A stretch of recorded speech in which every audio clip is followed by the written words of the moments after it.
নমস্কার বন্ধুরা, আমার চ্যানেল মিষ্টি ক্ল্যাম্পে সবাইকে স্বাগত। আজকে আমি বানাবো কাসৌরি মালাই চিকেন। এটা ভীষণই সহজ একটা রেসিপি, আর এটা বানাতে উপকরণ লাগে খুবই কম। আসুন দেখে নিই চটপট আমার আজকের এই রেসিপি। ভিডিও ভালো লাগলে লাইক, শেয়ার আর কমেন্ট করতে ভুলবেন না।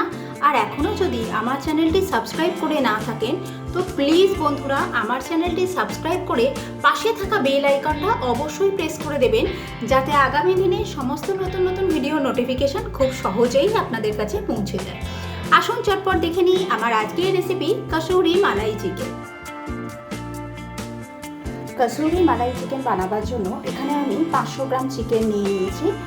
চিকেনটাকে প্রথমে বেসিক কিছু মশলা দিয়ে ম্যারিনেট করে নেব। তার জন্য দিয়ে দিচ্ছি পরিমাণ মতো নুন, দিয়ে দেবো হাফ টিস্পুন গোলমরিচের গুঁড়ো। এবার দিয়ে দেবো টক দই।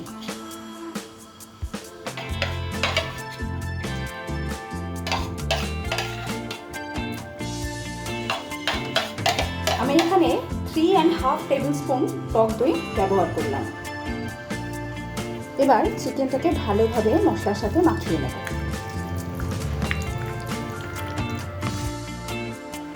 এবার একটা হামানদিস্তার মধ্যে আমি এখানে দিয়ে দিচ্ছি হাফ ইঞ্চি আদা কুচি, দিচ্ছি 12 থেকে 14 কোয়া রসুন, অ্যাড করে দেবো 4-5টা কাঁচা লঙ্কা।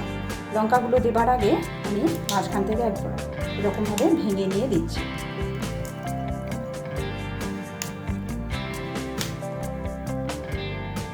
এবার এগুলো হামানদিস্তায় থেঁতো করে নেব।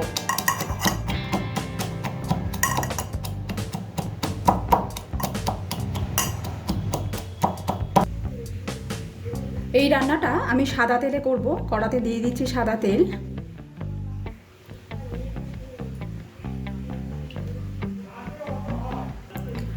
তেল গরম হয়ে গেলে এর মধ্যে আমি দিয়ে দিচ্ছি 4টে লবঙ্গ, একটা দারচিনি, 3টে ছোট এলাচ আর একটা বড় এলাচ।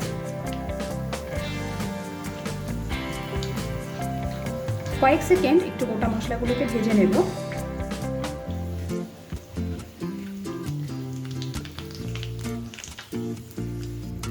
গোটা মশলাগুলো হয়ে গেলে এর মধ্যে আমি থেঁতো করা আদা, রসুন আর কাঁচা লঙ্কা দিয়ে দেবো।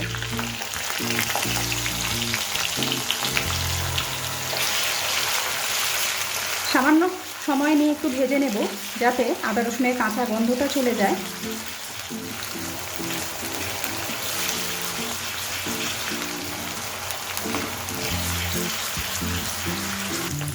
আদা রসুনের কাঁচা গন্ধটা চলে গেলে এর মধ্যে আমি পেঁয়াজ বাটা অ্যাড করে দেবো। এখানে আমি 2টো বড় সাইজের পেঁয়াজকে মিক্সিতে বেটে নিয়েছি, এটাকে অ্যাড করে দিলাম।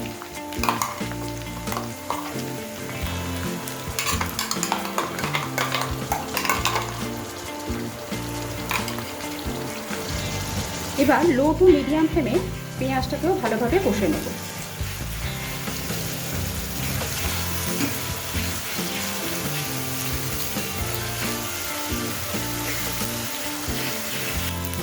পেঁয়াজ কষে নেওয়া হয়ে গেলে এর মধ্যে আমি ম্যারিনেট করা চিকেনটা দিয়ে দেবো।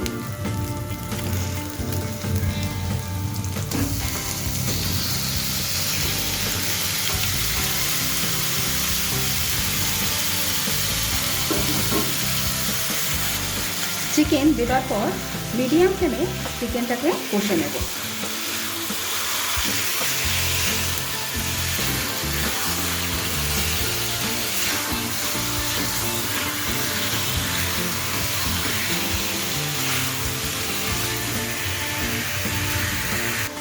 চার থেকে 5 মিনিট মিডিয়াম ফ্লেমে চিকেনটাকে কষে নেবার পর এবার আমি এতে অ্যাড করে দিচ্ছি হাফ টিস্পুন ধনে গুঁড়ো, অ্যাড করে দিচ্ছি 10টা গ্রেট করা কাজু। এখানে আমি 10টা গোটা কাজুকে এইভাবে গ্রেট করে নিয়েছি। এইবার অ্যাড করে দিচ্ছি হাফ টিস্পুন গরম মশলা। এবার আরও 2 থেকে 3 মিনিট সময় নিয়ে চিকেনটাকে ভালোভাবে কষে নেব।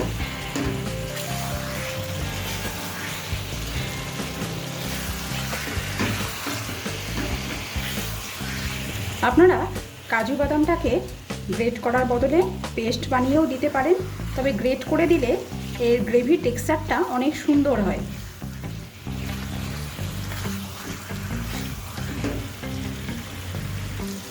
সমস্ত কিছু যখন খুব ভালোভাবে কষে নেওয়া হয়ে যাবে, দেখতেই পাচ্ছেন যে মাংস থেকে তেল ছেড়ে এসছে, সেই সময় আমি এর মধ্যে হাফ টিস্পুন চিনি অ্যাড করে দিচ্ছি টক দইয়ের টক ভাবটাকে ব্যালেন্স করার জন্য। আবার প্রায় 1 মিনিটের মতো সময় নিয়ে একটুখানি কষিয়ে নেব। মাংস যত ভালোভাবে কষানো হয় এর স্বাদও কিন্তু ততটাই ভালো হয়, তাই একটু ধৈর্য নিয়ে আমাদের কষে নিতে হবে।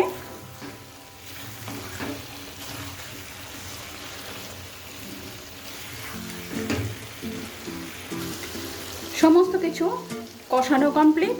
এবার আমি এতে জল অ্যাড করে দেবো। এখানে আমি 1 কাপ জল দিয়ে দিলাম। এবার দিয়ে দিচ্ছি 1 কাপ দুধ।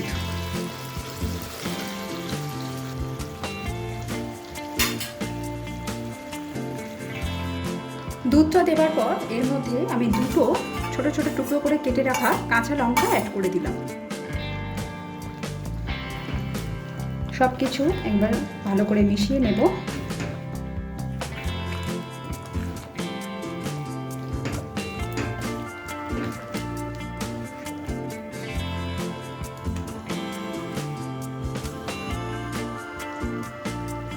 এবার এতে অ্যাড করে দিচ্ছি নুন। ম্যারিনেশনের সময় নুন দেওয়া ছিল, বাকি নুনটা এই সময় অ্যাড করে দিলাম। এবার একদম লো ফ্লেমে এটাকে কভার করে দিয়ে মাংসটাকে ভালোভাবে সেদ্ধ করে নেব।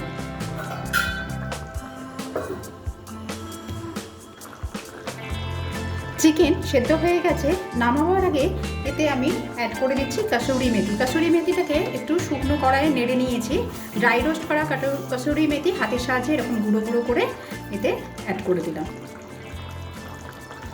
এবার একবার নেড়ে নিলাম। এবার গ্যাসের ফ্লেমটাকে আমি অফ করে দিলাম। এবার এটাকে চাপা দিয়ে আরও 4 থেকে 5 মিনিট স্ট্যান্ডিং টাইমে এইভাবে রেখে দেবো।